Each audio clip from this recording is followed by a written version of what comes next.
All right. So we're going to talk about the Jets. All right. 7 Jets placed in the top 10 at their respective positions. Number one, cornerback Sauce Gardner. Number one cornerback in the league right now. 92.1 coverage grade, allowing only 0.53 yards per coverage snap over the last 2 years, which leaves him ranked first overall in cornerbacks in the league. We also got Quinnen Williams, interior lineman with 5.5 sacks and 52 tackles. I'm sorry, 5.5 sacks. Then linebacker C.J. Mosley with 52 tackles and 5 of which were for a loss. 152 tackles, 5 of which were for a loss. We've got Breece Hall as our running back. He's the number 7 running back in the league. Number 8 quarterback in the league with Aaron Rodgers.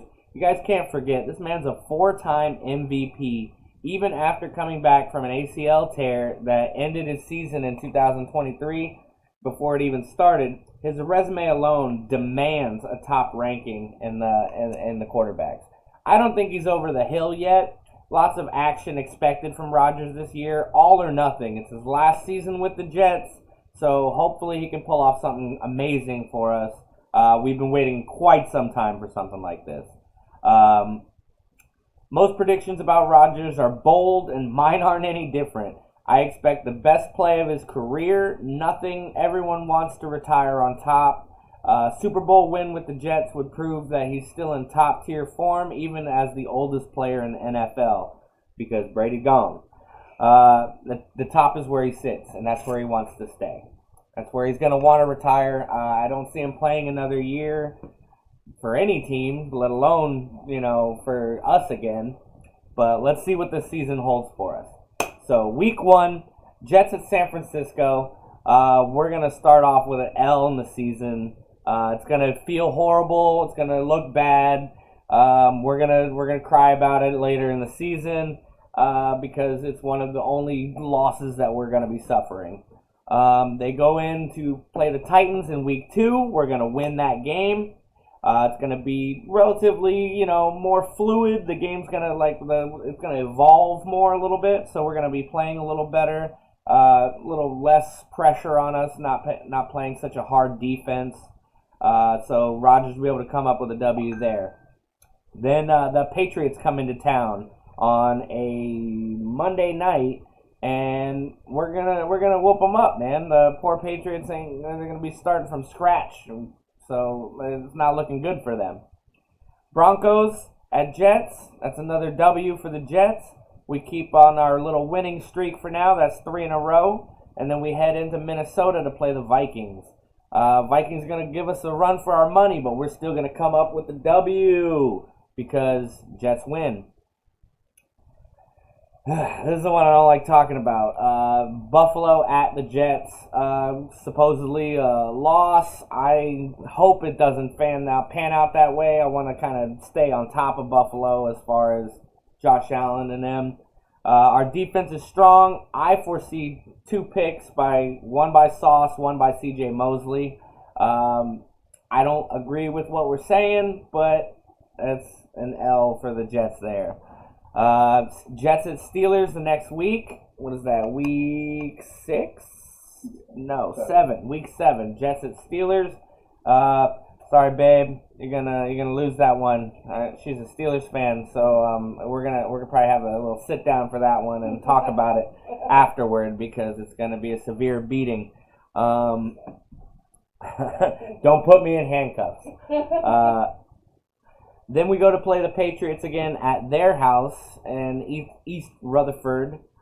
And we're going to take the W there. Texans at Jets. It's going to be a hard-fought game. C.J. Stroud's going to come in hot. They're going to score, and we're going to have to fight our way back into that game. We're going to with a come from behind win in the last couple of minutes of the game with an Aaron Rodgers 2-minute drill, glory days kind of shit right there. After that, was that week 10, Jets at Arizona, coming up with another win. Kyler Murray still can't get it together over there. No, he can't. Never could. Then the Colts at the Jets. Looks like they're handing us our last loss of the season, right before our bye week. So we're gonna go into that game, I guess, tired and sore. Then went out partying the night before, something like that. Come back out and lose the game.